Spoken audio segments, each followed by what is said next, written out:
सोच अच्छी रखो, हमेशा पॉजिटिव थिंकिंग के साथ आगे बढ़ो, तब आप वो सब कुछ कर पाओगे जो आप ही की क्लास में बैठने वाला बच्चा कर रहा है।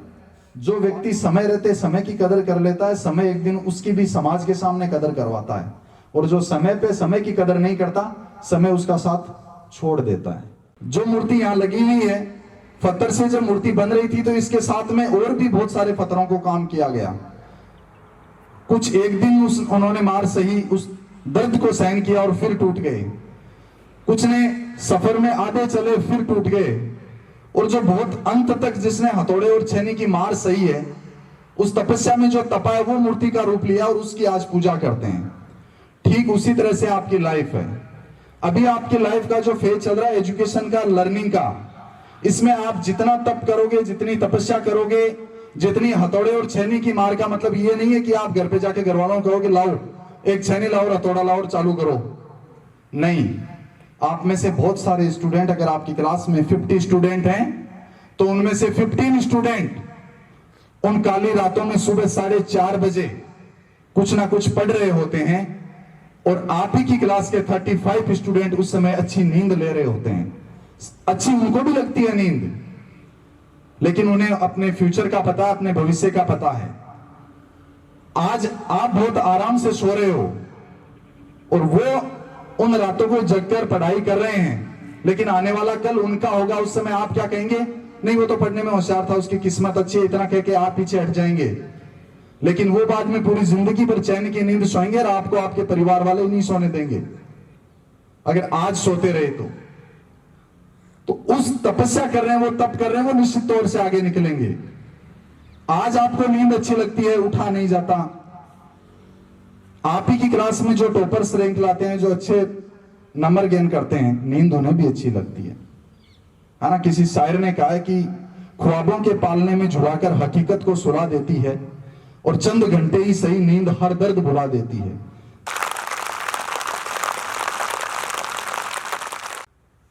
तो जिंदगी की कोई भी इम्तिहान, कोई भी एक टेस्ट आपके लिए सब कुछ नहीं होता, लेकिन आपको कम से कम उस टेस्ट से, आपके पेपर में 10 क्वेश्चन आए, आपने 7 अटेम्प्ट किए, 3 क्वेश्चन ऐसे थे जो आपको नहीं आ रहे हैं, आपने उसी समय उस टेस्ट को खत्म कर दिया, इट मींस आपने टेस्ट दिया ही नहीं है।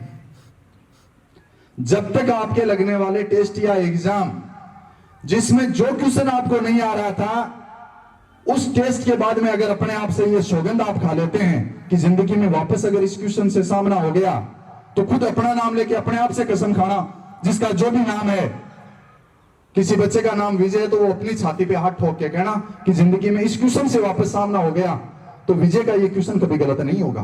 तब आपको लगेगा कि हाँ कुछ कर रहे हैं आप। ये मैंने आपको क्यों कहा है कि आपका एग्जाम टेस्ट जो भी होता है, उसके बाद में जो क्वेश्चन आपको नहीं आया, अपने आप से कमिटमेंट करके उठा करो कि ये वापस जिस दिन आ गया मैं इसको नहीं छोड़ूंगा। तब तो आपका टेस्ट देने का और आप जो एग्जाम में बैठ रहे हो उसका कोई औचित्य है, अदरवाइज कोई औचित्य नहीं है।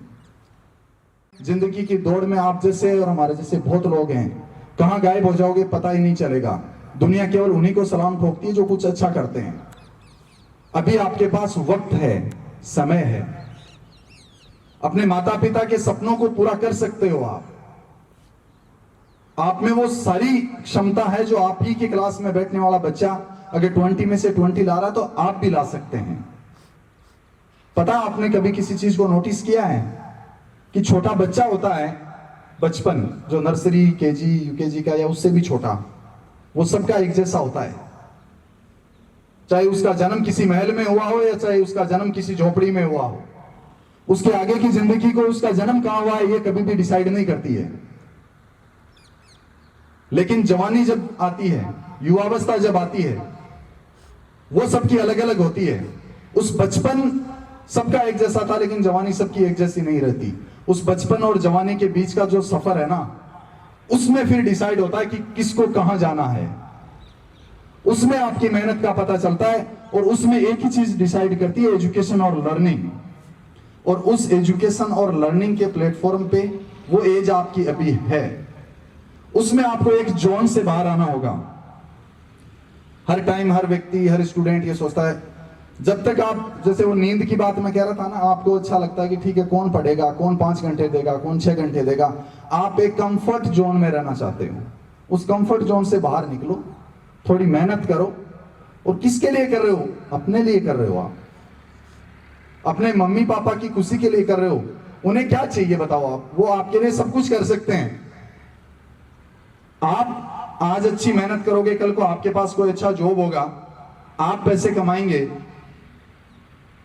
आपके माता पिता तो उस टाइम तक सारे सक्षम हैं, वो तो अपनी जीवन लगभग गुजार चुके होंगे, अपने बुढ़ापे में होंगे। उस समय आपके पैसे के आनंद के लिए थोड़ी आपको वो पढ़ा रहे हैं या मोटिवेट कर रहे हैं। कभी सोचा है? अरे उस समय उनकी एज 60, 65, 70 में क्या आपके कमाए हुए पैसे का आनंद थोड़ी लेंगे वो? नहीं। उस समय वृद्धावस्था में, बुढ़ापे में उनके लिए सबसे बड़ी पूंजी होगी कि उनकी औलाद को जब भी वो किसी शादी समारोह में जाएं, कहीं पे भी जाएं, समाज में मिलें, तो उन्हें बड़े फक्र के साथ ये कह सके कि नहीं यार ये फलां के पिताजी हैं। ये कभी सर झुकाना नहीं पड़े कि नहीं मैं क्या जाऊंगा, लोग मुझे 2 बात क्या कहेंगे। उनको तो बस यही चाहिए, अनुशासन में रहना, संस्कारवान बन के रहना, हमेशा रेस्पेक्ट करना। फैमिली मेंबर्स को ये लगे, वो प्राउड फील कर सके कि हाँ ये अपना बेटा है, ये अपनी बेटी है। ये दोनों तीनों चीजें होगी तो स्टडी अपने आप करने लग जाओगे। और आप कर, कुछ स्टूडेंट ऐसे ये समझ में नहीं आता, वो सोच कैसे लेते हैं कि नहीं मैं तो कमजोर हूं। किसने कहा भैया आपको कमजोर हो? आप कमजोर आप नहीं हैं, आपकी नीयत कमजोर है। आपने ये सोच लिया कि मेरे से होगा नहीं, वरना तो आप ही के साथ में बैठने वाला बच्चा वो ला रहा है, कल को वो टॉप करेगा, वो मेरिट में आएगा। पढ़ाने वाले टीचर तो वही थे, वही समय उसके साथ था। चाहे आप किसी भी परिवार से हो, कैसे भी हो, लेकिन समय एक ऐसी चीज है, वो भारत के प्रधानमंत्री राष्ट्रपति को भी उतना ही मिलता है, आपको भी उतना ही मिलता है, मेरे को भी इतना ही मिलता है, और तीसरे किसी मजदूर को भी उतना ही मिलता है। ऐसा नहीं है कि ये कोई वीआईपी पर्सन है या ये प्रधानमंत्री है तो इसके 24 घंटे की जगह इसके में दिन और रात में इसको 1 घंटा भैया एक्स्ट्रा दे दो। उनको जितना टाइम मिल रहा है उतना ही आपको मिल रहा है। तो उस टाइम का आप वैल्यू समझिए, उसकी कदर करें।